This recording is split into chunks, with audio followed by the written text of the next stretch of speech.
Been called a liar, a fraud, and a phony, but tonight we hear his side of the story. Good evening, I'm Tanner Hesterberg. And I'm Haley Minogue. Recently, I sat down with Knox County School Board Chairman Dexter Smith for the first time since the decision was made not to renew Kelly Sprinkle's contract for superintendent. Here's the full story on what Smith wants the public to know about his life and decisions. Dexter Smith's story began while he was a student at Knox Central High School. My dad come pick me up and he said, "Son, you got to go to work. You got to help." Working to provide for his family, unable to finish high school. I was raised with respect. We had to do what Mom and Dad said, and at that time I didn't have any choice, so I just went with Dad, and he put me to truck driving. Smith was a truck driver for more than 20 years until his life changed forever. I retired, got sick, and had a massive brain tumor. They removed it, and in the process of that, I become paralyzed. It's getting emotional. It's very hard. Unable to work, Smith decided to do something else, finish high school.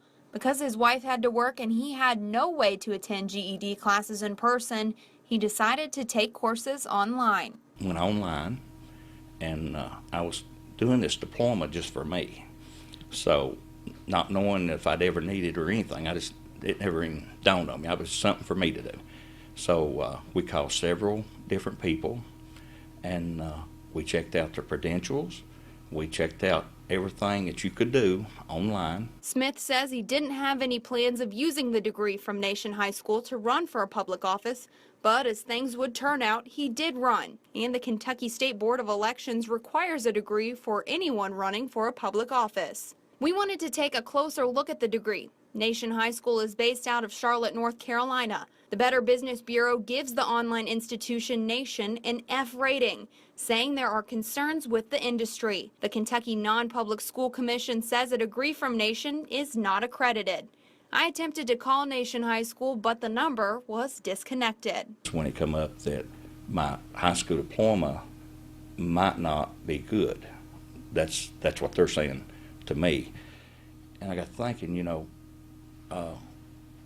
is it going to be good? Is it going to be bad? To me, it is good. I mean, I earned it, and it's not something you pay $39 to get, like they've been talking about. I worked for it.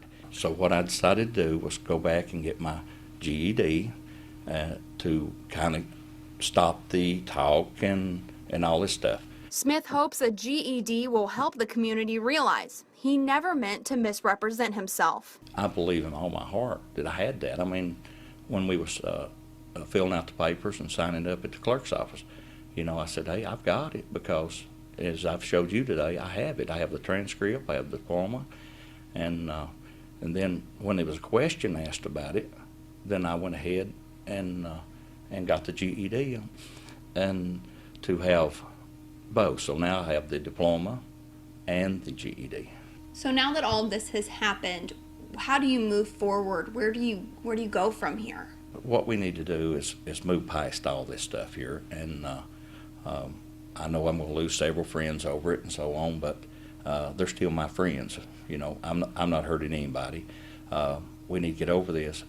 We've took our eye off what I would call the ball, which is the children, and we need to get back to the work at hand. We need to get back to taking care of business, and which is our children's business.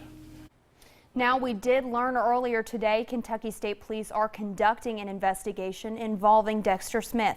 An official says they're looking at perjury in the first degree, a Class D felony, which carries a 1 to 5 year prison sentence if convicted. A state police trooper will present their findings to a grand jury on April 18th, and a decision to indict or not indict will be delivered April the 22nd. We also contacted the State Attorney General's office. A representative said they did not have a comment at this time. Smith offered no comment on why the school board voted not to renew Mr. Sprinkle's contract, but he did say he does not plan to resign his position.